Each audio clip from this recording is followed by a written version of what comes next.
Eu sei que muita gente diz que amor de família é incondicional, que a avó aguenta tudo, perdoa tudo, esquece tudo, que o sangue fala mais alto e que no final tudo se resolve com um abraço e um pedido de desculpas. Mas essas pessoas nunca foram chamadas de constrangedora pela própria neta. Nunca ouviram risadinhas de deboche enquanto seguravam um bolo de cenoura feito com amor. Nunca sentiram o gosto amargo de ser tratada como um estorvo por alguém que você ajudou a criar desde os 3 anos de idade. Meu nome é Carmen Lúcia Ribeiro de Andrade. Tenho 68 anos. E essa história que vou contar mudou minha vida para sempre. Tudo aconteceu numa tarde de quinta-feira, em maio de 2022. Uma tarde que começou como tantas outras, com o cheiro de bolo assando no forno e a expectativa de ver o sorriso da minha neta Amanda. Ela tinha 21 anos, estava no último semestre da faculdade de Direito, e fazia semanas que não nos víamos. Eu havia acordado cedo naquele dia. Separei os ingredientes com cuidado, medi cada xícara de farinha, cada colher de açúcar. O bolo de cenoura com cobertura de chocolate era o favorito dela desde criança. Quantas vezes Amanda entrou correndo na minha cozinha, ainda de uniforme escolar, perguntando se o bolo estava pronto? Quantas vezes a vi lamber a colher de chocolate com aqueles olhos brilhando de felicidade? Eram essas memórias que me moviam enquanto eu caminhava até o ponto de ônibus, com a forma ainda morna nas mãos. O sol de outono estava suave em Curitiba e eu me sentia bem, esperançosa até. Achei que seria uma tarde agradável. Minha filha Beatriz morava num apartamento no bairro Água Verde, a uns 40 minutos de ônibus da minha casa. Ela nunca vinha me visitar. Era sempre eu quem ia. Mas eu não reclamava. Não reclamava de nada, na verdade. Achei durante anos que era assim que funcionava. Que avós deviam se adaptar, ceder, facilitar a vida dos filhos e netos. Quando cheguei ao prédio de Beatriz, o porteiro me reconheceu e acenou com um sorriso. Subi pelo elevador, ajeitei meu cabelo no reflexo das portas metálicas e toquei a campainha com o coração leve. Beatriz abriu a porta com aquela expressão que eu conhecia bem. Um misto de surpresa e ligeiro incômodo, como se minha presença fosse algo inesperado, mesmo que eu tivesse avisado que viria. Oi, mãe. Entra. Ela pegou o bolo das minhas mãos sem muita cerimônia e foi direto para a cozinha. Eu a segui, tirando o casaco, olhando ao redor. O apartamento estava diferente. Havia almofadas novas no sofá, um quadro abstrato na parede que eu nunca tinha visto. Pequenas mudanças que mostravam uma vida da qual eu não fazia parte. A Amanda está? Perguntei, tentando parecer casual. Beatriz apontou com a cabeça para a sala. Está ali com as amigas. Estão planejando alguma coisa da formatura. Meu coração se encheu. A formatura. O momento mais importante da vida acadêmica da minha neta. Eu já imaginava como seria emocionante vê-la subir ao palco, receber aquele diploma que representava tantos anos de esforço. Esforço dela.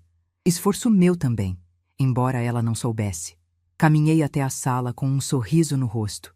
Queria abraçar minha neta, perguntar sobre os preparativos, talvez oferecer ajuda com alguma coisa. O que encontrei me fez parar no meio do caminho. Amanda estava esparramada no sofá grande, com 3 amigas ao redor. Todas muito arrumadas, cabelos lisos, unhas feitas, roupas que pareciam custar mais do que minha aposentadoria de 1 mês. Elas riam de algo no celular de uma delas. Aquele tipo de risada alta e afetada que eu nunca consegui entender.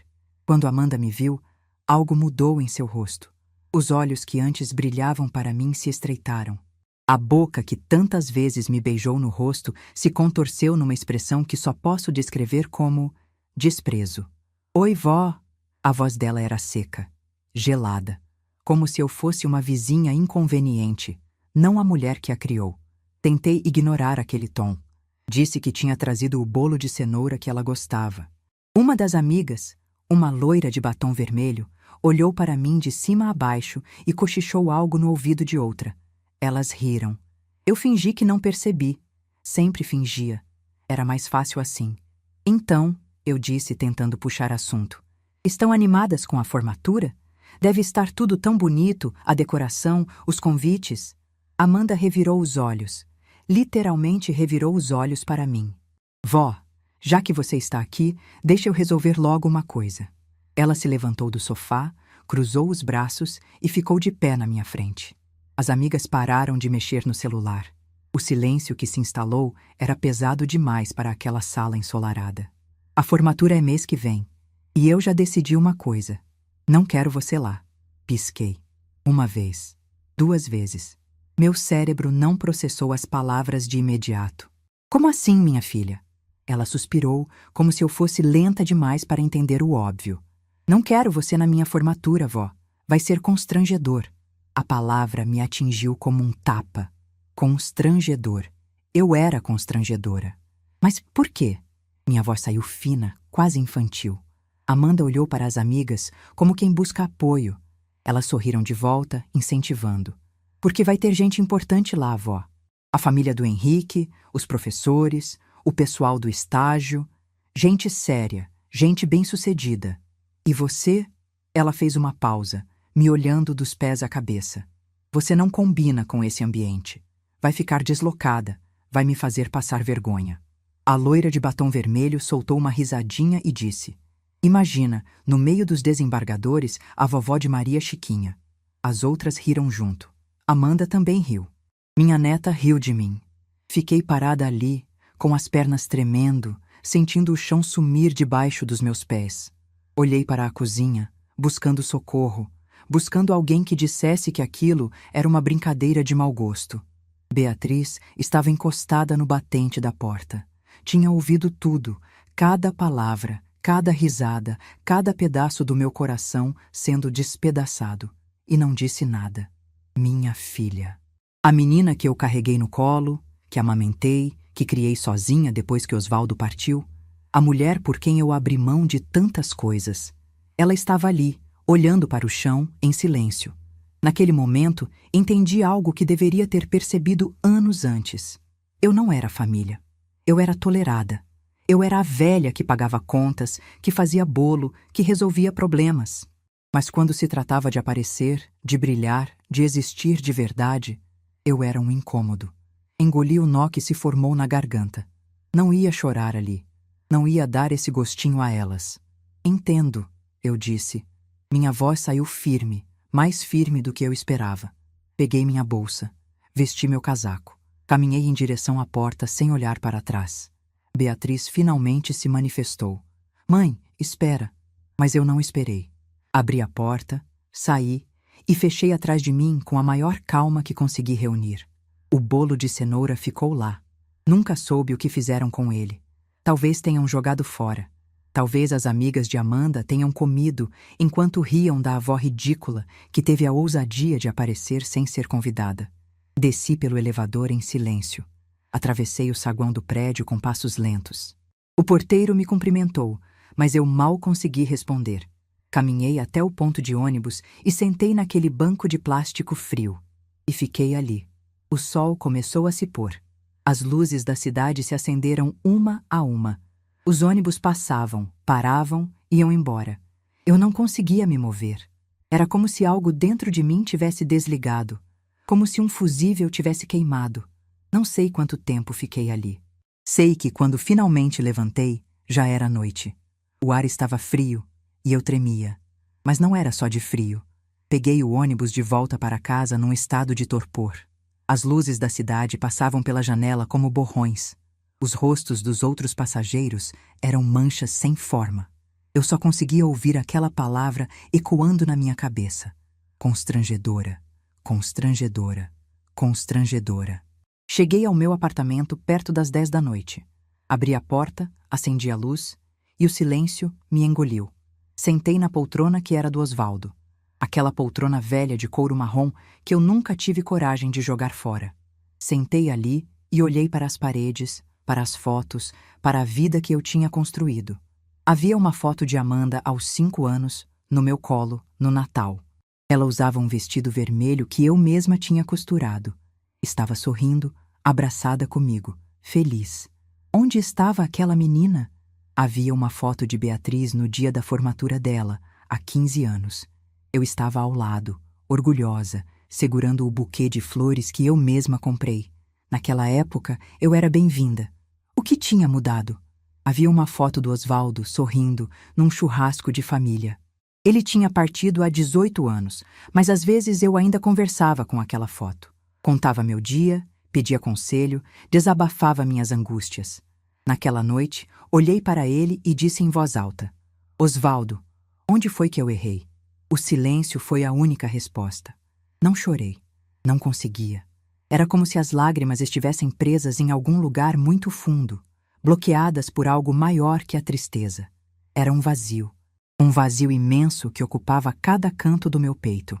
Fui até a janela e olhei a cidade lá embaixo. As luzes dos carros, os prédios iluminados, as pessoas vivendo suas vidas. Ninguém sabia o que tinha acontecido comigo naquela tarde. Ninguém se importava.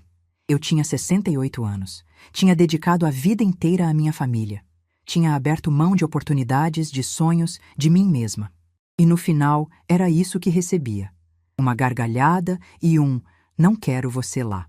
Foi então que algo mudou. Não sei explicar direito. Foi como se uma chama que estava apagada há anos tivesse se acendido de novo. Uma chama pequena, frágil, mas viva. Voltei para a poltrona e fiquei ali, pensando em tudo. Nas décadas que passei, me diminuindo. Nos sacrifícios que fiz em silêncio. Nas vezes em que engoli desaforos para manter a paz. Na mulher que eu tinha sido antes de virar só a avó. Lembrei de quem eu era. Carmen Lúcia Ribeiro, formada em pedagogia em 1982. Professora por 35 anos. Diretora de escola. Criadora de programas de alfabetização. Condecorada pelo Ministério da Educação. Fundadora de uma instituição que ajudava jovens a estudar. Onde estava essa mulher? O que eu tinha feito com ela? A resposta era dolorosa, mas clara. Eu mesma a tinha enterrado. Enterrado debaixo de fraldas, de bolos de cenoura, de transferências bancárias, de silêncios obedientes. Enterrado para que Beatriz pudesse trabalhar em paz. Para que Amanda pudesse estudar em paz. Para que todos pudessem viver suas vidas enquanto eu desaparecia. Mas naquela noite, sentada naquela poltrona velha, olhando para as fotos de uma família que não me queria mais, eu tomei uma decisão. Eu ia parar de desaparecer. Não sabia ainda como. Não sabia o que faria. Só sabia que algo tinha mudado dentro de mim e que não tinha mais volta. Fui até a gaveta do meu quarto e puxei uma caixa de papelão que não abria há anos. Dentro dela estavam meus diplomas, minhas medalhas, recortes de jornal com meu nome, cartas de agradecimento de alunos que eu havia ajudado a alfabetizar, provas de que eu existia, de que eu tinha valor. De que eu era muito mais do que a avó constrangedora que não combinava com gente importante. Segurei aqueles papéis contra o peito e, finalmente, as lágrimas vieram. Chorei por horas. Chorei pela humilhação daquela tarde. Chorei pelos anos perdidos. Chorei pela mulher que eu tinha deixado adormecer. Mas quando as lágrimas secaram, quando o sol começou a nascer pela janela do meu quarto, eu não estava mais triste. Estava decidida. Amanda não me queria na formatura dela? Tudo bem. Ela teria uma surpresa. Uma surpresa que nenhuma daquelas amigas metidas, nenhum namorado filho de desembargador, nenhuma roupa de grife poderia comprar. Eu ia mostrar para minha neta quem era a avó que ela tinha vergonha, e ela jamais esqueceria. Para vocês entenderem o tamanho da minha dor naquela noite, preciso voltar no tempo. Preciso contar quem eu era antes de virar a avó invisível. Antes de me tornar apenas Dona Carmen, a que ajuda aqui em casa. Porque eu nem sempre fui assim. Houve um tempo em que meu nome significava alguma coisa. Um tempo em que as pessoas me olhavam com respeito, não com pena ou desprezo. Me formei em pedagogia em 1982, numa época em que mulher na universidade ainda era motivo de estranhamento. Meu pai, seu Geraldo, não queria que eu estudasse. Dizia que mulher decente aprendia a cozinhar, a costurar, a cuidar de marido. Universidade era coisa de homem. Mas minha mãe, Dona Jurema, tinha outros planos. Ela era costureira, passava os dias curvada sobre a máquina de costura, fazendo vestidos para as madames da cidade, e toda vez que entregava uma encomenda, ela me dizia baixinho: "Filha, estuda. Estuda para não depender de ninguém. Estuda para ser alguém." Eu estudei. Trabalhava durante o dia como auxiliar numa escola municipal e fazia faculdade à noite. Pegava 2 ônibus para ir, 2 para voltar. Chegava em casa depois das 11. Estudava mais um pouco, dormia 4 horas e começava tudo de novo. Foram 4 anos assim. 4 anos de sacrifício, de noites mal dormidas, de fins de semana debruçada sobre livros enquanto minhas amigas iam a bailes e festas. Mas no dia em que recebi meu diploma, com minha mãe chorando na plateia e meu pai fingindo que não estava orgulhoso, eu soube que tinha valido cada segundo. Logo depois da formatura, conheci Osvaldo. Ele era professor de matemática na mesma escola onde eu comecei a lecionar. Um homem quieto, de poucas palavras, mas de gestos enormes. No nosso primeiro encontro, ele me levou a uma livraria e disse que eu podia escolher qualquer livro que quisesse. Nenhum homem tinha feito isso por mim antes. Nos casamos em 1985. Um casamento simples, numa igreja pequena, com um vestido que minha mãe costurou. Não tínhamos dinheiro para a lua de mel, então passamos o fim de semana num sítio emprestado de um amigo, ouvindo o barulho das cigarras e planejando o futuro. Osvaldo me apoiava em tudo. Quando eu disse que queria fazer especialização, ele reorganizou os horários dele para que eu pudesse estudar. Quando fui promovida a coordenadora pedagógica, ele preparou um jantar surpresa para comemorar. Quando me tornei diretora de escola, aos 35 anos, ele chorou de orgulho. Beatriz nasceu em 1987, um parto difícil que quase me levou embora. Passei 3 dias na UTI, e Osvaldo ficou o tempo todo no corredor, rezando para santos que ele nem acreditava. Quando finalmente pude segurar minha filha nos braços, olhei para aquele rostinho vermelho e jurei que daria a ela todas as oportunidades que eu tive que lutar para conseguir. E dei. Dei muito mais do que devia. Continuei trabalhando enquanto Beatriz crescia. Minha mãe ajudava a cuidar dela durante o dia, e eu corria para casa assim que a aula terminava. Fazia questão de dar banho, de contar histórias antes de dormir, de estar presente em cada reunião de escola, cada apresentação de Dia das Mães. Beatriz foi uma criança tranquila, mas cheia de vontades. Queria aulas de balé, eu paguei. Queria um vestido igual ao da amiga rica, eu costurei um parecido. Queria viajar para a praia nas férias. A gente juntava dinheiro o ano inteiro para realizar o sonho dela. Talvez tenha sido aí que eu comecei a errar. Talvez tenha dado demais, exigido de menos. Talvez tenha ensinado minha filha que meu papel era servir, não ser servida. Enquanto isso, minha carreira continuava crescendo. Criei um programa de alfabetização de adultos que foi adotado por várias escolas da região. Escrevi artigos para revistas de educação. Fui convidada para dar palestras em outras cidades.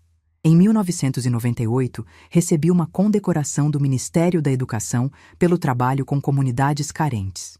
Naquele dia, Beatriz tinha 15 anos. Ela foi à cerimônia em Brasília, toda arrumada, e me viu receber a medalha das mãos do ministro. Lembro dela me abraçando depois e dizendo: "Mãe, você é famosa." Famosa. Minha filha achava que eu era famosa. O que ela não sabia era que aquela medalha representava milhares de horas de trabalho. Noites corrigindo provas enquanto ela dormia. Fins de semana preparando material didático enquanto ela brincava.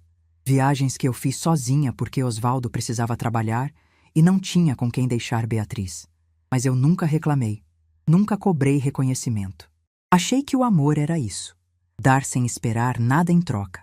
Em 2000, junto com outros educadores, fundei a Fundação Novos Caminhos. A ideia era simples: arrecadar recursos para financiar bolsas de estudo para jovens de baixa renda. Cada um de nós contribuía com o que podia e buscávamos parcerias com empresas locais. Fui presidente da fundação por 10 anos. Ajudamos mais de 2.000 jovens a entrar na universidade. 2.000 jovens que, sem nossa ajuda, talvez nunca tivessem conseguido estudar.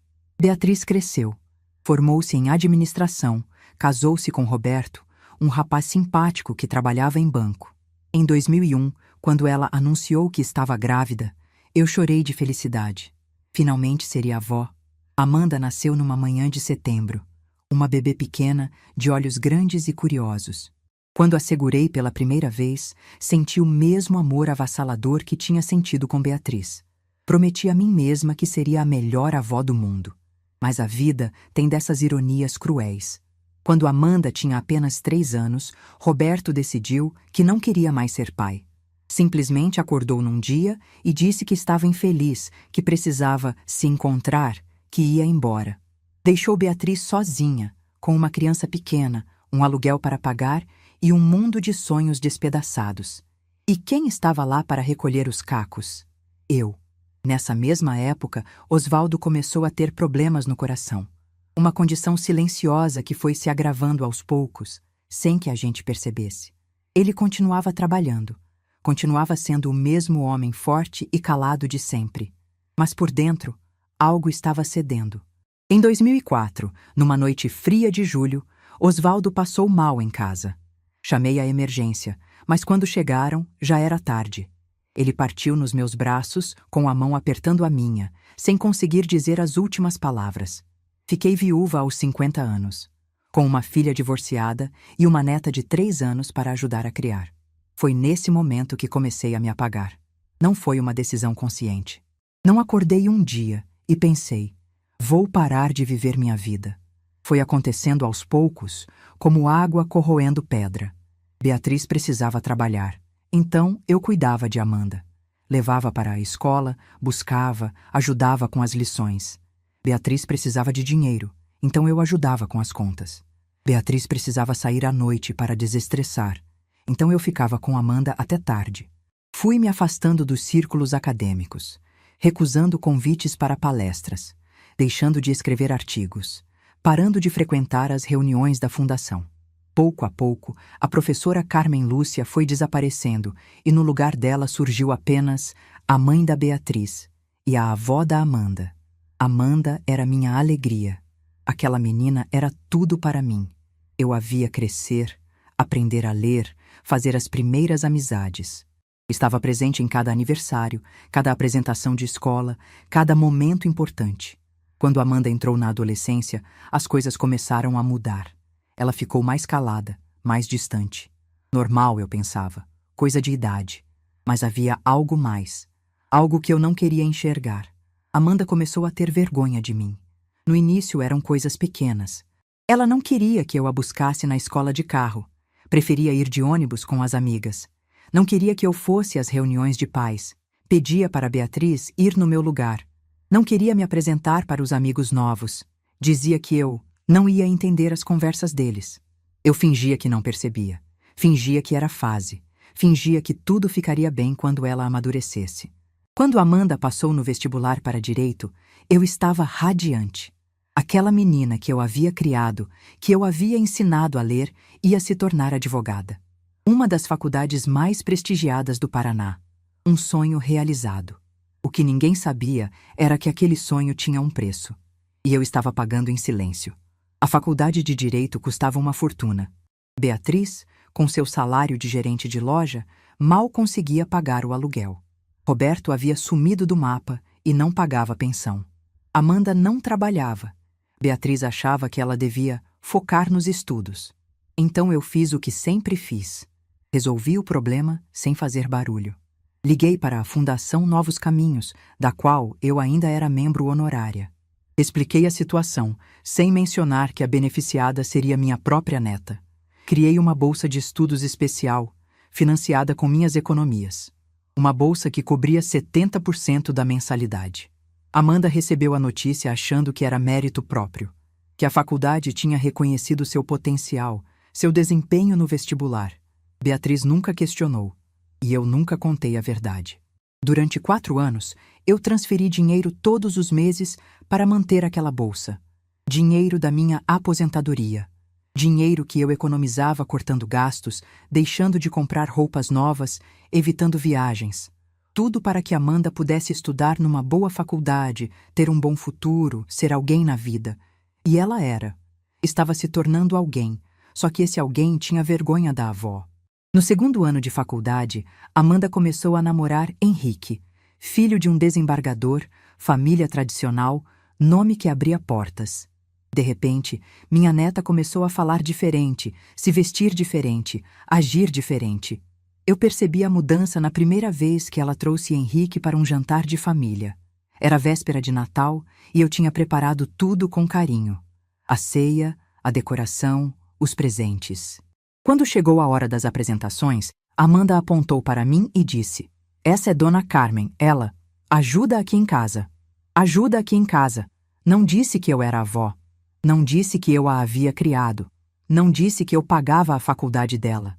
Me apresentou como se eu fosse a empregada. Henrique me cumprimentou com um aceno de cabeça, aquele sorriso educado de quem cumprimenta alguém sem importância. E Amanda não corrigiu. Beatriz, que estava ao lado, também não disse nada. Naquela noite, depois que todos foram embora, eu lavei a louça sozinha, em silêncio. Quando terminei, fui para o meu quarto e chorei até não ter mais lágrimas. Mas no dia seguinte, fingi que nada tinha acontecido. Era Natal, afinal. Tempo de perdão, de família, de amor. Engoli a dor e continuei sorrindo.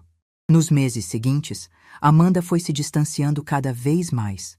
As visitas ficaram raras. As ligações, mais curtas. Quando eu mandava mensagem perguntando como ela estava, recebia respostas monossilábicas. Bem, ok. Depois falo. Certa vez, fui visitá-la de surpresa. Queria levar um presente de aniversário adiantado, já que não poderia ir à festa que ela estava organizando. Festa para a qual eu não tinha sido convidada. Quando cheguei ao apartamento de Beatriz, ouvi vozes na varanda. Amanda estava no telefone com uma amiga. Ela não sabia que eu tinha chegado. "Minha avó é um caso perdido", ela dizia, rindo. Roupa de feira, cabelo branco, não sabe nem usar o celular direito. Imagina apresentar ela para o pessoal do escritório? Ia ser um mico. Fiquei paralisada na porta. Meu coração batia tão forte que eu achei que ia desmaiar. Um mico. Eu era um mico para minha neta. Saí sem fazer barulho. Deixei o presente na portaria com o porteiro e fui embora. Naquela noite, pensei em contar a verdade. Pensei em ligar para Amanda e dizer: "Você sabe quem está pagando sua faculdade? Você sabe de onde vem o dinheiro que permite você estudar nessa universidade que você acha tão elegante?" Mas não disse nada, porque achei que se ela soubesse, ia me amar por obrigação, não por vontade. E eu não queria amor assim. Eu queria que ela me amasse pelo que eu era, não pelo que eu dava. Que ilusão. Continuei pagando a bolsa. Continuei mandando mensagens que ela não respondia. Continuei fazendo bolos que ela não comia. Continuei sendo invisível, até aquela tarde de quinta-feira, até aquelas risadas, até aquelas 6 palavras que destruíram tudo. "Não quero você na formatura, vó." Deitada na minha cama, na noite seguinte à humilhação, eu olhava para a caixa de papelão com meus diplomas e medalhas.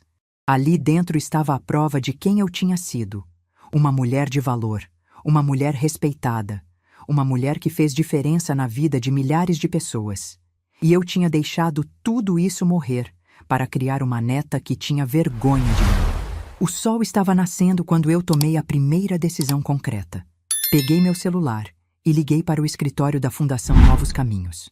Deixei um recado pedindo para falarem comigo com urgência. Depois, liguei para meu advogado, um senhor chamado Dr. Renato, que cuidava das minhas questões há anos. Pedi para ele verificar toda a documentação da bolsa de estudos de Amanda. Por fim, abri a gaveta da cômoda e peguei minha agenda antiga. Aquela onde eu anotava telefones de colegas, de jornalistas que me entrevistaram, de reitores que me convidaram para eventos. Estava na hora de fazer algumas ligações. Estava na hora de Carmen Lúcia voltar a existir. E quando isso acontecesse, Amanda ia descobrir que a avó, constrangedora, era muito mais do que ela jamais imaginou. Só que dessa vez, eu não estaria mais disposta a implorar por amor. Dessa vez, eu ia exigir respeito. Os dias seguintes àquela tarde de humilhação foram os mais estranhos da minha vida. Eu acordava de manhã e, por alguns segundos, esquecia o que tinha acontecido. Mas então, a lembrança voltava como uma onda gelada, e eu sentia o peso daquelas palavras de novo. Constrangedora. Mico. Não combina com esse ambiente, mas havia algo diferente em mim agora.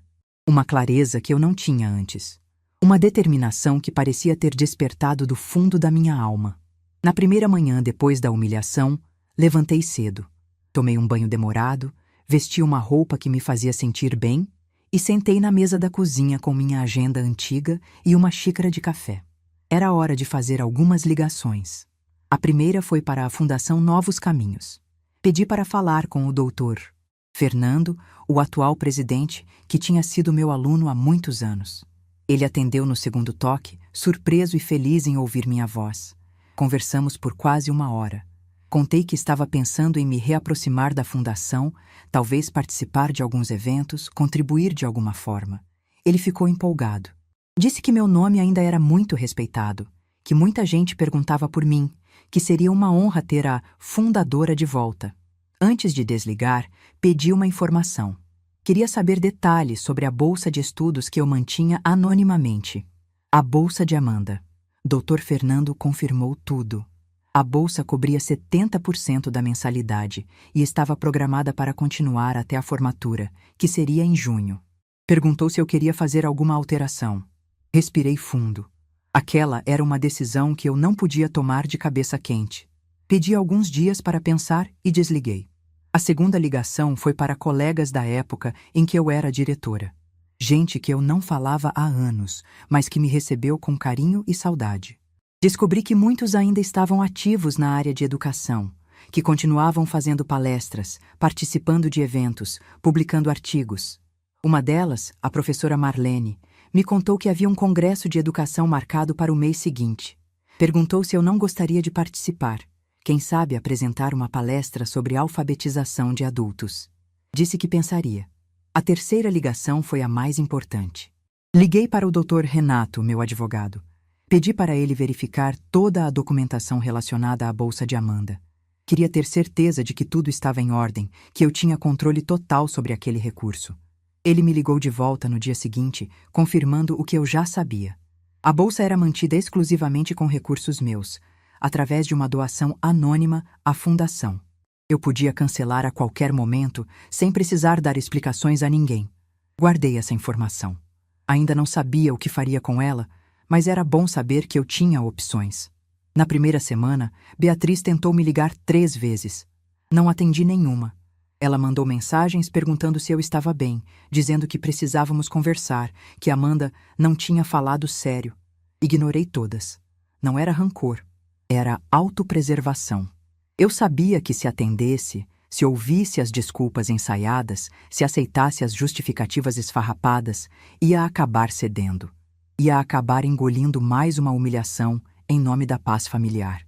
E eu não estava mais disposta a fazer isso. Na segunda semana, Beatriz apareceu no meu apartamento. Tocou a campainha insistentemente até eu abrir. Quando abri a porta, ela entrou sem ser convidada, com aquele ar de quem veio resolver um problema. Ela começou a falar antes mesmo de sentar. Disse que Amanda estava arrependida, que tinha sido influenciada pelas amigas, que no fundo amava a avó. Disse que eu estava exagerando, que não podia deixar um mal-entendido destruir a família. Eu escutei tudo em silêncio. Servi café, como sempre fiz. E quando ela terminou, perguntei apenas uma coisa. Beatriz, naquele dia, quando Amanda disse aquelas coisas, você ouviu tudo. Por que não disse nada? Ela engasgou. Desviou o olhar. Começou a balbuciar algo sobre não querer piorar a situação, sobre estar em choque, sobre não ter encontrado as palavras certas. Você não encontrou as palavras certas. Eu repeti devagar. Sua filha estava me humilhando na frente das amigas, me chamando de constrangedora, rindo de mim. E você não encontrou as palavras certas para me defender. Beatriz ficou calada. Sabe qual é o problema, filha? Continuei. Não é só o que Amanda disse. É o que você não disse. É o silêncio. O seu silêncio me doeu mais do que as palavras dela. Ela tentou se justificar de novo. Disse que eu era forte, que sempre fui forte, que não precisava de defesa. Disse que pensou que eu não ligaria para aquilo, que deixaria passar como sempre deixava. Exatamente, eu disse. Como sempre deixava. Você acostumou a me ver engolindo desaforos, então achou que esse seria só mais um. Mas não é, Beatriz. Esse foi o último. Ela saiu do meu apartamento com lágrimas nos olhos, prometendo que as coisas iam mudar. Eu não disse nada. Apenas fechei a porta e voltei para minha vida. Nas semanas seguintes, me joguei de cabeça na reconexão com meu passado. Aceitei o convite da professora Marlene e confirmei minha participação no Congresso de Educação. Comecei a revisar meus antigos artigos, a atualizar meus conhecimentos, a me preparar para voltar aos holofotes. Foi num desses dias de preparação que recebi a ligação que mudou tudo. Era uma tarde de quarta-feira. Eu estava na sala, relendo um artigo que tinha publicado em 1999, quando o telefone tocou. O número era desconhecido, mas atendi mesmo assim. Do outro lado da linha, uma voz formal se apresentou como secretário do gabinete do reitor da Universidade Estadual do Paraná. A mesma universidade onde Amanda estava se formando. Meu coração disparou. Por um segundo, achei que era algum problema com a bolsa, alguma irregularidade que tinham descoberto. Mas o que ele disse me deixou sem palavras. O reitor queria me convidar para receber o título de doutora honoris causa, a mais alta honraria acadêmica que uma universidade pode conceder. O reconhecimento seria pelos meus 35 anos de contribuição à educação brasileira, pelos programas de alfabetização que criei, pelas milhares de vidas que ajudei a transformar. Fiquei em silêncio por tanto tempo que o secretário perguntou se eu ainda estava na linha. "Estou", eu disse com a voz embargada. "Estou sim. É que não esperava por isso." Ele explicou os detalhes. A cerimônia seria no final de junho, no auditório principal da universidade. Haveria cobertura da imprensa, presença de autoridades, todo o protocolo de uma honraria desse nível. E então ele disse a data. 25 de junho. Às 19 horas, meu sangue gelou. 25 de junho. Às 19 horas. Era exatamente o mesmo dia, o mesmo horário, o mesmo auditório da colação de grau do curso de Direito. A formatura de Amanda. Perguntei ao secretário se não havia possibilidade de remarcar. Ele disse que infelizmente não, que aquela era a única data disponível antes do recesso acadêmico, que o reitor tinha uma agenda muito apertada. Desliguei o telefone e fiquei olhando para a parede por não sei quanto tempo. A ironia da situação era quase cômica. Amanda tinha me expulsado da formatura dela. Tinha dito que eu não combinava com aquele ambiente, que seria constrangedor ter uma avó de cabelos brancos no meio de gente importante. E agora, a própria universidade estava me convidando para subir ao palco daquele mesmo auditório. Não como avó, como homenageada, como a mulher mais importante daquela cerimônia. Meu primeiro instinto foi recusar. Ligar de volta e dizer que não podia, inventar uma desculpa, evitar o confronto. Era o que a antiga Carmen faria. A Carmen que se escondia, que se diminuía, que abria mão de tudo para não causar problemas. Mas eu não era mais essa mulher. Levantei do sofá e fui até o espelho do corredor. Olhei para meu reflexo. Cabelos brancos, sim. Rugas, sim. Mas também olhos que ainda brilhavam. Uma postura que ainda era firme. Uma mulher que tinha construído um legado pelo qual qualquer um deveria se orgulhar. Eu merecia aquela homenagem. Eu tinha trabalhado a vida inteira por ela. E não ia abrir mão disso por causa de uma neta que tinha vergonha de mim. No dia seguinte, liguei de volta para o gabinete do reitor e confirmei minha presença. Uma semana depois, tomei outra decisão. Liguei para a Fundação Novos Caminhos e pedi para falar com o Dr. Fernando novamente. Dessa vez, minha voz estava firme. "Fernando, preciso que você cancele a bolsa de estudos, aquela que eu mantenho anonimamente." Ele ficou em silêncio por alguns segundos. Perguntou se eu tinha certeza. Lembrou que faltavam apenas 2 meses para a formatura da beneficiária, que o cancelamento agora poderia prejudicá-la. "Tenho certeza", eu disse, "mas não quero que ela seja prejudicada. Quero apenas que a bolsa não seja renovada para o próximo semestre. Ela pode terminar o curso normalmente, mas sem o meu dinheiro." Ele entendeu. Não fez perguntas. Apenas confirmou que a alteração seria feita. Desliguei o telefone e senti um misto de alívio e tristeza. Aquela bolsa representava anos de economia, de sacrifício, de amor silencioso. E agora estava acabando. Não por vingança, mas porque eu finalmente tinha entendido que amor não pode ser unilateral, que você não pode dar eternamente para quem só sabe receber. Os dias foram passando. O Congresso de Educação chegou e eu fiz minha palestra para uma plateia de quase 200 pessoas. Quando terminei, a sala inteira aplaudiu de pé. Professores vieram me cumprimentar, pedir autógrafos nos meus antigos artigos, tirar fotos comigo. Naquela noite, voltei para casa me sentindo viva de um jeito que não sentia há anos. A professora Carmen Lúcia estava de volta. Beatriz me ligou algumas vezes durante esse período. Às vezes eu atendia, às vezes não. Quando atendia, era educada, mas distante. Ela me convidou para o aniversário de Amanda, que seria no final de maio. Recusei. Disse que tinha compromissos. Amanda nunca me ligou, nem uma vez. Provavelmente nem sabia que eu estava ignorando as ligações de Beatriz. Provavelmente nem se importava. 2 semanas antes da formatura, Beatriz apareceu no meu apartamento novamente. Dessa vez, sua expressão era diferente. Parecia preocupada, quase desesperada. "Mãe, a Amanda está com problemas", ela disse entrando apressada. "A bolsa dela foi cancelada. Ela recebeu uma notificação da faculdade dizendo que a partir do próximo semestre não terá mais o benefício." Fiquei em silêncio, tomando meu café. "Você não sabe de nada sobre isso?" Beatriz insistiu. "É uma bolsa de uma fundação, a Novos Caminhos. Nunca ouviu falar?" Olhei para minha filha. Aquela era a hora. Eu podia contar tudo. Podia revelar que era eu quem pagava a faculdade da neta ingrata.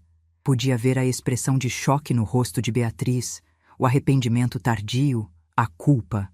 Mas decidi que não. Ainda não era o momento.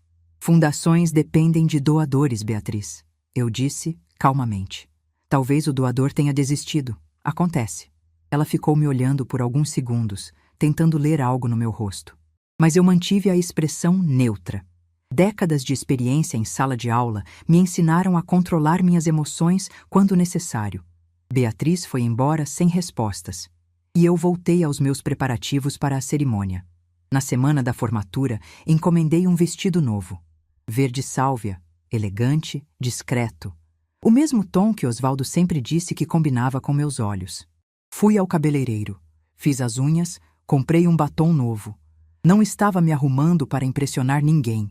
Estava me arrumando para mim mesma, para a mulher que eu finalmente tinha reencontrado depois de tantos anos perdida. Na véspera da cerimônia, sentei na poltrona do Osvaldo e olhei para a foto dele na estante. Contei tudo o que ia acontecer no dia seguinte. Contei sobre a homenagem, sobre a coincidência com a formatura de Amanda, sobre minhas decisões. "Osvaldo, você acha que estou fazendo certo?" Perguntei em voz alta. O silêncio foi a resposta como sempre, mas dessa vez o silêncio pareceu diferente. Pareceu um silêncio de aprovação. Fui dormir cedo, com uma calma que não sentia há muito tempo. Amanhã seria o dia. O dia em que Amanda descobriria quem era a avó que ela tinha vergonha. E eu estava pronta. Pronta para subir naquele palco com a cabeça erguida. Pronta para receber o reconhecimento que eu merecia. Pronta para mostrar ao mundo e à minha neta que Carmen Lúcia Ribeiro de Andrade era muito mais do que uma velha constrangedora. Era uma mulher de valor, uma educadora, uma vencedora. E ninguém, absolutamente ninguém, poderia tirar isso de mim. O dia 25 de junho amanheceu ensolarado. Um daqueles dias raros em Curitiba, onde o céu fica azul do começo ao fim, sem nenhuma nuvem para atrapalhar. Acordei às 6 da manhã, muito antes do despertador tocar, com uma calma estranha no peito. Fiquei deitada por alguns minutos, olhando para o teto, respirando devagar. Hoje era o dia. O dia em que eu subiria naquele palco e mostraria ao mundo quem eu era. O dia em que Amanda descobriria a verdade sobre a avó que ela teve vergonha de apresentar. Levantei sem pressa. Preparei um café forte, comi algumas torradas e fui para o banho. A água quente escorreu pelo meu corpo enquanto eu ensaiava mentalmente o discurso que tinha preparado. Nada muito longo, nada muito elaborado. Apenas algumas palavras sinceras sobre educação, sobre dedicação, sobre o valor de cada pessoa. Às 3 da tarde comecei a me arrumar. Vesti o vestido verde sálvia que tinha encomendado, ajustei o colar discreto que Osvaldo me deu no nosso 20º aniversário de casamento, calcei os sapatos de salto baixo que eu guardava para ocasiões especiais. Olhei no espelho e quase não me reconheci. Não era só a roupa.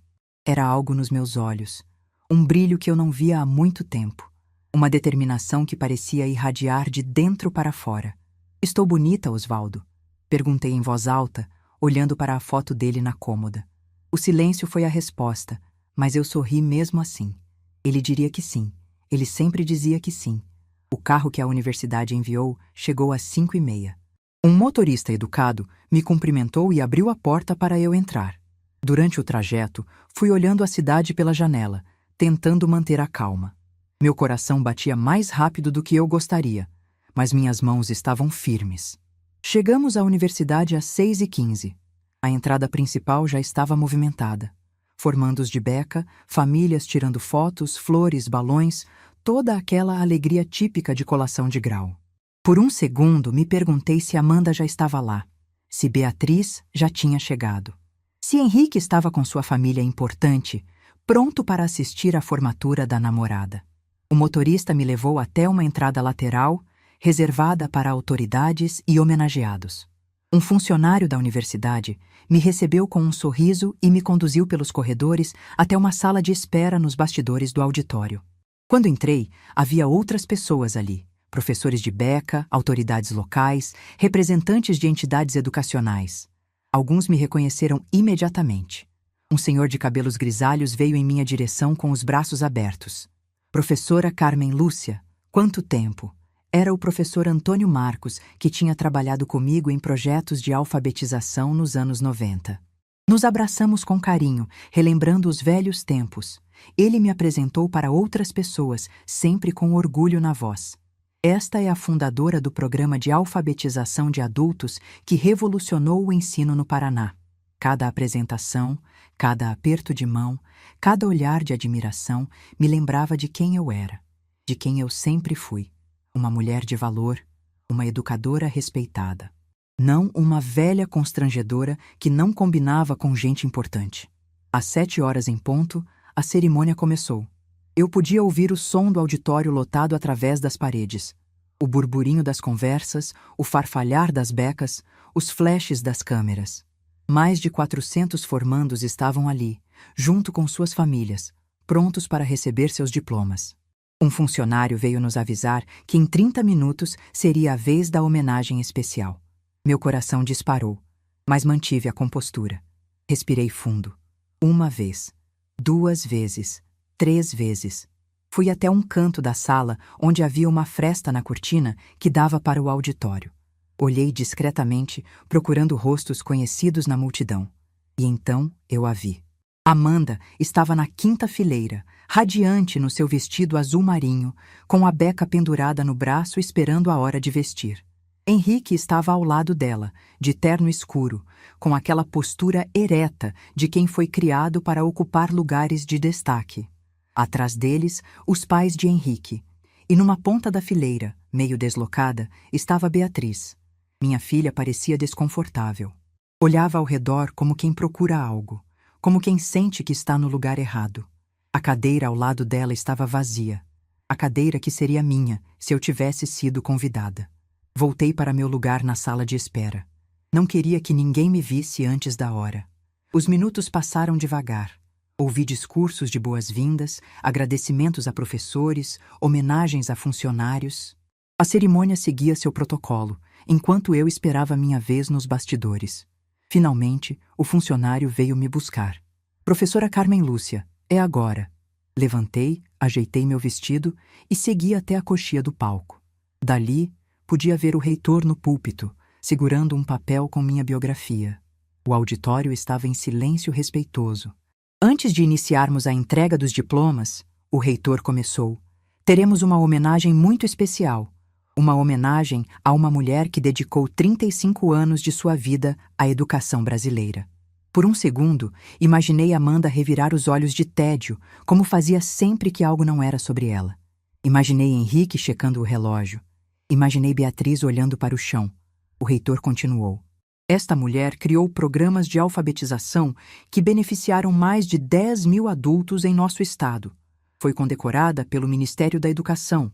Teve seu nome inscrito no Memorial dos Educadores Brasileiros e é, até hoje, referência nacional em pedagogia social. Ouvi alguns murmúrios de curiosidade na plateia. Quem seria essa mulher? Além disso, o reitor prosseguiu, elevando um pouco a voz. Esta mulher é fundadora e principal mantenedora da Fundação Novos Caminhos, que há 25 anos financia bolsas de estudo para jovens de baixa renda em todo o Paraná. Silêncio absoluto no auditório. Eu podia sentir a tensão do outro lado da cortina. Bolsas que, inclusive, o reitor fez uma pausa dramática, beneficiam 47% dos alunos que estão se formando aqui hoje. Um burburinho percorreu a plateia. Cabeças se viraram, olhares se cruzaram. Eu sabia que muitos ali tinham sido beneficiados pela fundação. Muitos ali deviam seus diplomas, em parte, ao meu trabalho. O reitor sorriu, olhando para a coxia onde eu esperava. É com imensa honra e profunda gratidão que convido para receber o título de doutora honoris causa, a professora Carmen Lúcia Ribeiro de Andrade. Respirei fundo uma última vez e entrei no palco. Os primeiros aplausos começaram tímidos, mas rapidamente cresceram. Caminhei devagar, de cabeça erguida, sentindo o peso daquele momento em cada passo. As luzes do auditório estavam fortes, mas eu conseguia ver os rostos na plateia. E então nossos olhares se cruzaram. Amanda estava paralisada, completamente paralisada. A boca entreaberta, os olhos arregalados, as mãos tremendo sobre o colo. Ao lado dela, Henrique parecia confuso, olhando para a namorada sem entender o que estava acontecendo. Beatriz tinha levado a mão à boca, os olhos cheios de lágrimas. Mas eu não parei. Continuei caminhando até o centro do palco, onde o reitor me esperava com a medalha e o diploma. Ele colocou a medalha no meu pescoço com delicadeza. Entregou o diploma em minhas mãos, e então se afastou, deixando o microfone livre para mim. O auditório inteiro estava de pé, mais de 1000 pessoas aplaudindo para mim.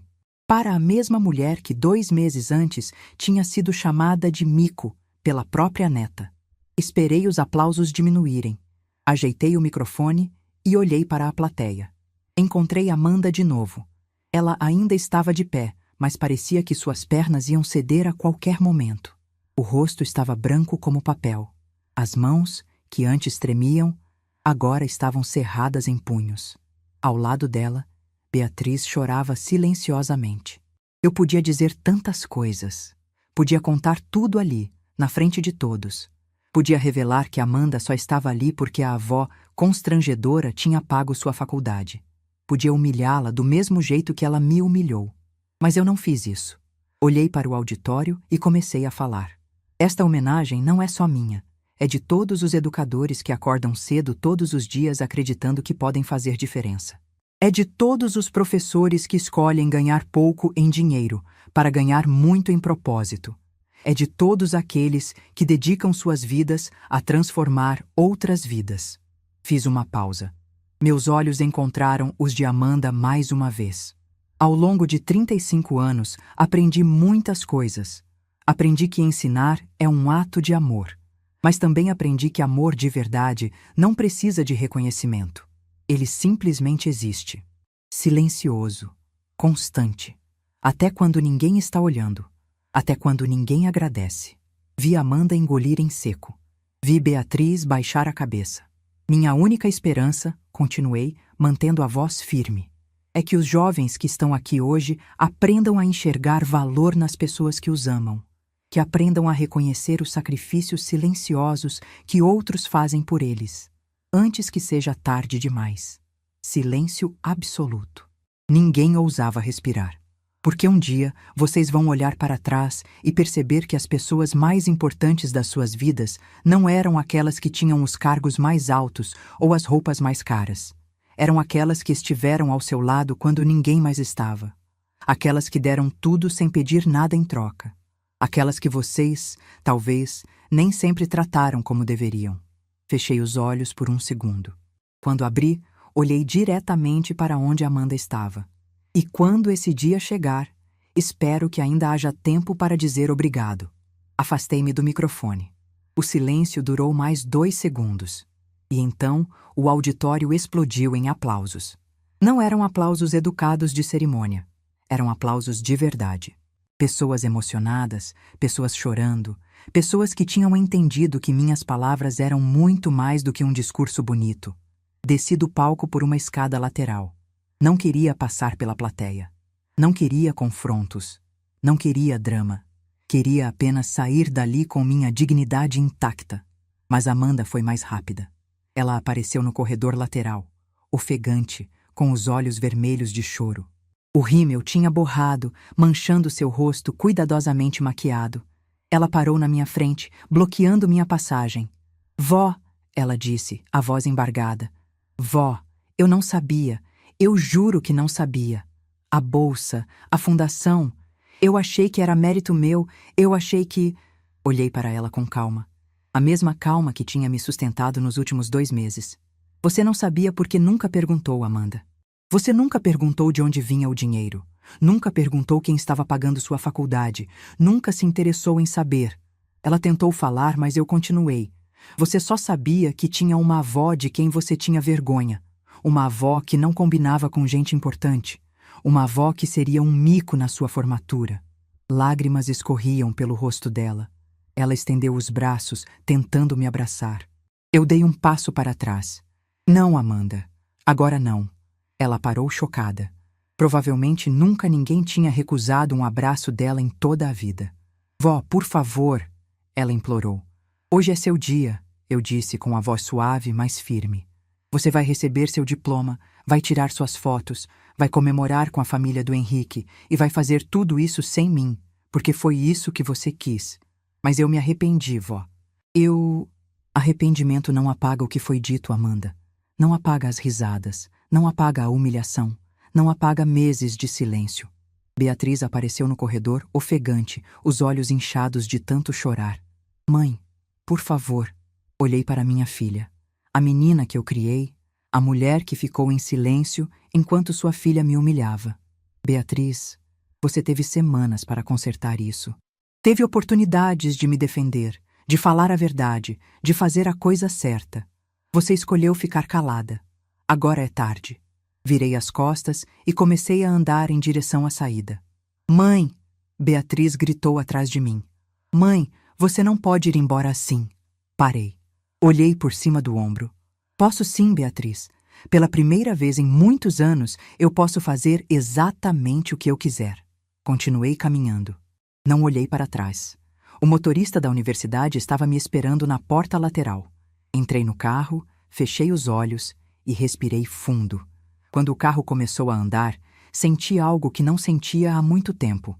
Não era raiva, não era tristeza. Era paz. A paz de quem finalmente disse o que precisava dizer.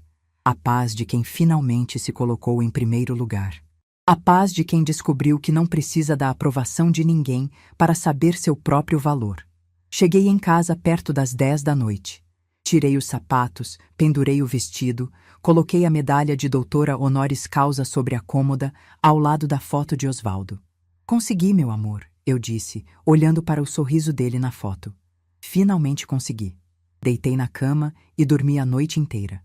Sem sonhos, sem pesadelos. Apenas o silêncio profundo de quem está em paz consigo mesma. E naquele silêncio, eu sabia que tinha feito a coisa certa. Não por vingança. Nunca foi sobre vingança. Foi sobre dignidade, sobre respeito, sobre finalmente me ver como eu merecia ser vista. E isso ninguém mais poderia tirar de mim.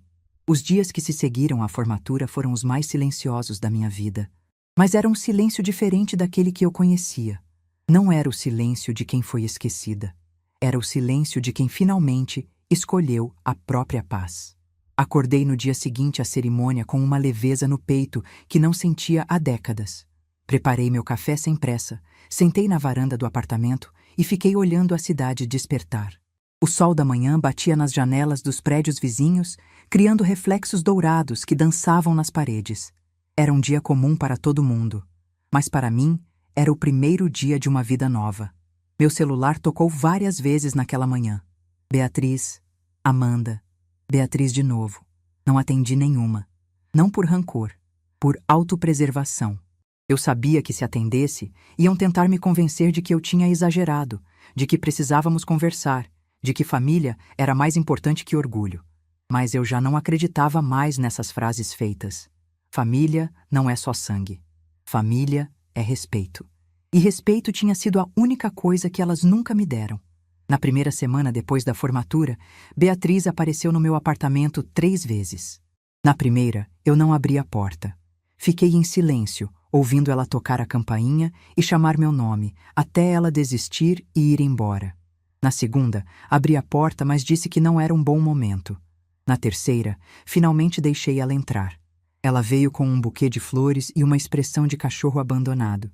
Sentou no sofá, olhou ao redor como se estivesse vendo meu apartamento pela primeira vez e começou a chorar antes mesmo de falar qualquer coisa. Servi café, como sempre fiz. Sentei na poltrona do Osvaldo e esperei. Beatriz pediu desculpas. Disse que tinha errado, que deveria ter me defendido, que nunca mais ia deixar ninguém me tratar daquela forma. Disse que Amanda estava arrasada, que não parava de chorar, que tinha entendido a lição. Eu escutei tudo em silêncio. Quando ela terminou, perguntei apenas uma coisa. Beatriz, você sabia que eu estava pagando a faculdade da Amanda? Ela engasgou. Desviou o olhar. Balbuciou algo sobre nunca ter perguntado de onde vinha a bolsa, sobre ter achado que era mérito da filha. Você nunca perguntou, eu repeti. Você recebeu dinheiro meu por anos, dinheiro da minha aposentadoria, dinheiro que eu economizava cortando gastos, deixando de viajar, deixando de comprar coisas para mim. E você nunca perguntou de onde vinha. Ela ficou calada. Sabe qual é o problema? Continuei. Vocês duas se acostumaram a me ver como uma fonte de dinheiro, de tempo, de cuidado, uma fonte que nunca seca, que nunca reclama, que nunca pede nada em troca. E quando a fonte resolve parar de dar, vocês ficam chocadas. Beatriz chorou mais ainda. Disse que ia mudar, que elas iam mudar, que eu ia ver. Eu espero que sim, Beatriz. Mas não vou ficar sentada esperando isso acontecer. Vou viver minha vida. Se vocês quiserem fazer parte dela, vão ter que me tratar como pessoa, não como conveniência. Ela foi embora com o buquê que tinha trazido. Eu olhei para as flores e pela primeira vez não as coloquei num vaso. Joguei no lixo. Não precisava de presentes de culpa.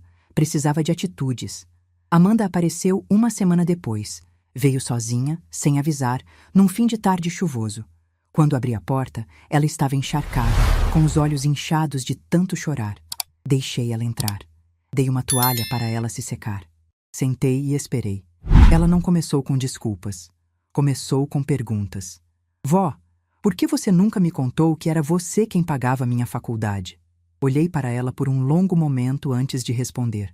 Porque eu queria que você me amasse pelo que eu era, Amanda. Não pelo que eu dava. Ela ficou em silêncio, processando aquelas palavras. E você me amava? Continuei. Você amava a avó que te criou, que te levou para a escola, que passou noites acordada quando você estava doente? Ou você tinha vergonha dessa avó? Ela baixou a cabeça. As lágrimas voltaram a escorrer.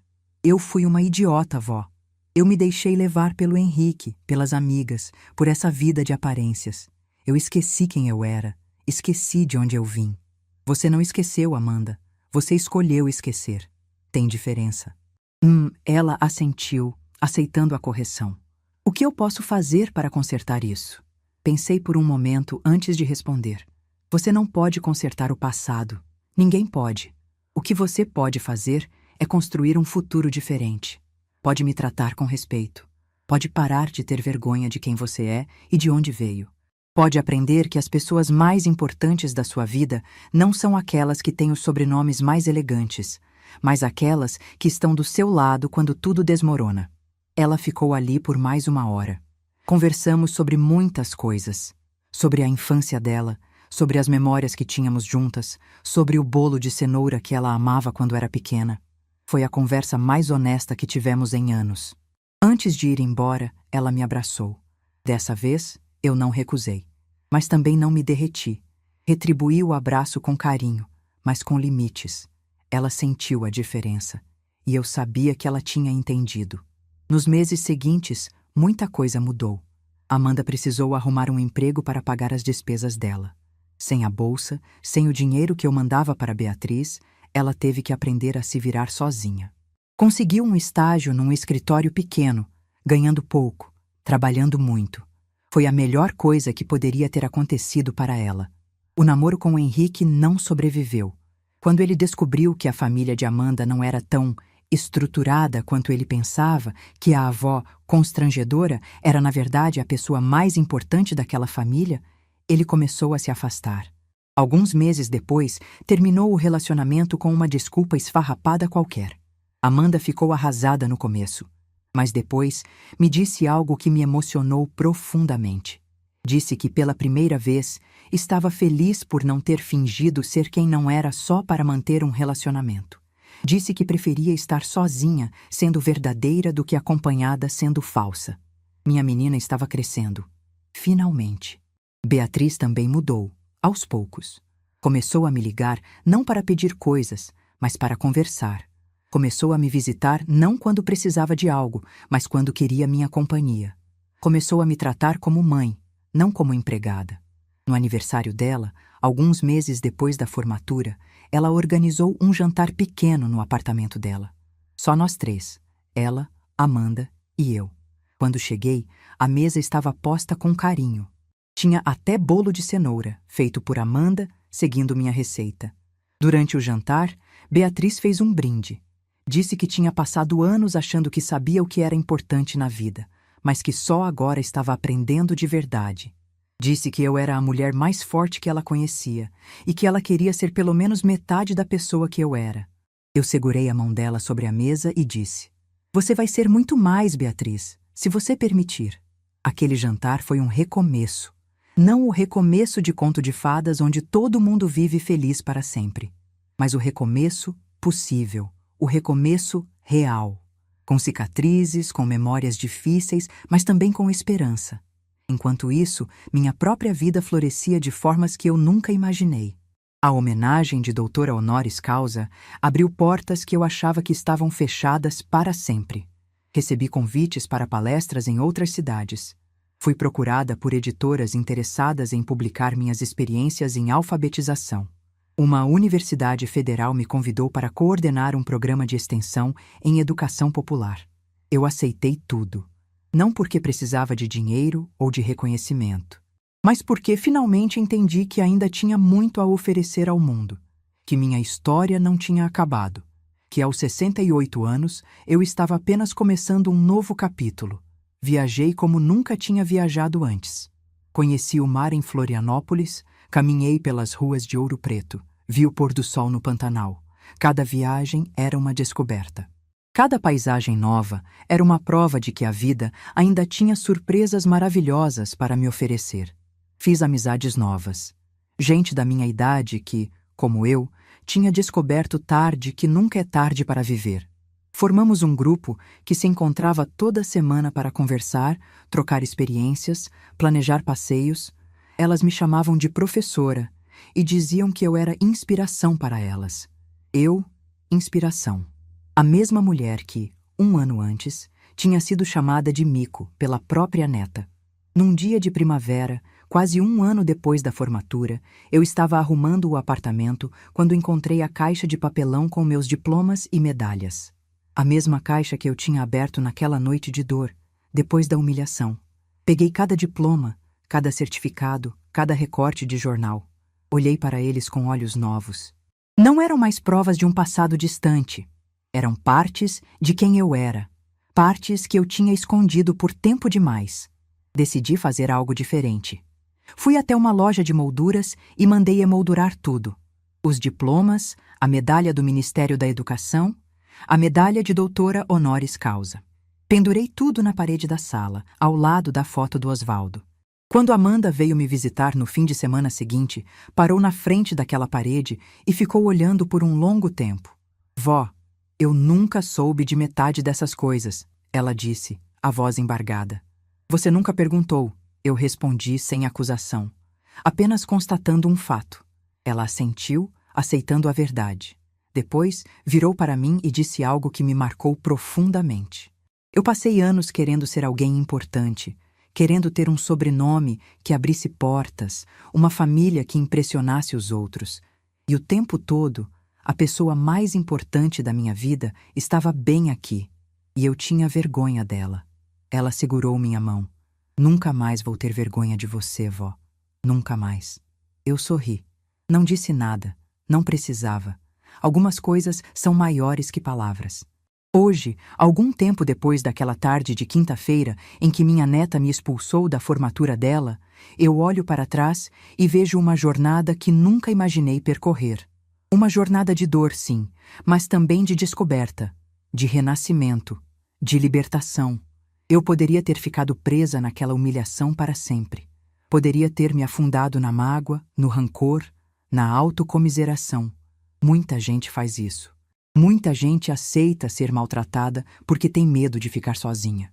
Mas eu escolhi diferente. Escolhi me ver. Escolhi me valorizar. Escolhi exigir respeito, mesmo que isso significasse perder pessoas que eu amava. E sabe o que descobri? Que quando você se respeita, as pessoas certas aparecem. E as erradas ou aprendem a te respeitar também, ou vão embora. De qualquer forma, você ganha. Amanda hoje é advogada. Trabalha num escritório pequeno, ganha seu próprio dinheiro, paga suas próprias contas. Ela me visita todo fim de semana. Às vezes traz bolo de cenoura, às vezes só traz ela mesma.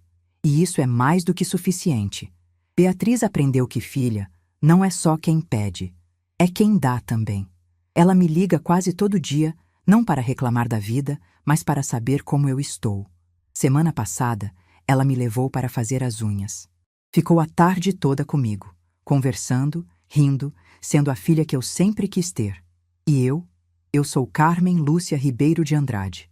Tenho 71 anos, sou viúva, mãe, avó, sou professora, educadora, fundadora de uma instituição que transformou milhares de vidas. Sou doutora honoris causa pela Universidade Estadual do Paraná. Mas, acima de tudo, sou uma mulher que aprendeu, depois de uma vida inteira, que o amor mais importante é o amor próprio, que você não pode dar aos outros o que não dá a si mesma, que não existe família, amizade ou relacionamento que valha a sua dignidade. Às vezes, à noite, eu sento na poltrona do Osvaldo e converso com a foto dele. Conto sobre meu dia, sobre minhas viagens, sobre as mudanças que vi em Beatriz e Amanda. Conto que estou feliz, que finalmente estou em paz. E eu sei, no fundo do meu coração, que ele está orgulhoso de mim. Orgulhoso da mulher que eu me tornei. Orgulhoso de ver que a Carmen Lúcia que ele amou não morreu. Ela só estava adormecida. E agora, finalmente, acordou. Meu silêncio naquele dia, quando saí do apartamento de Beatriz sem dizer uma palavra, foi o silêncio mais poderoso da minha vida. Foi o silêncio de uma mulher que escolheu parar de gritar para ser ouvida e começou a agir para ser vista. E essa mulher, eu posso garantir, nunca mais vai aceitar ser invisível. Porque eu aprendi que existem 2 tipos de solidão. A solidão de estar cercada de pessoas que não te valorizam e a solidão de estar sozinha em paz consigo mesma. A primeira destrói, a segunda liberta. E eu escolhi a liberdade. Se essa história tocou seu coração, deixe seu like, se inscreva no canal e comente aqui embaixo. No meu lugar, o que você faria? Sua mensagem pode iluminar o dia de alguém.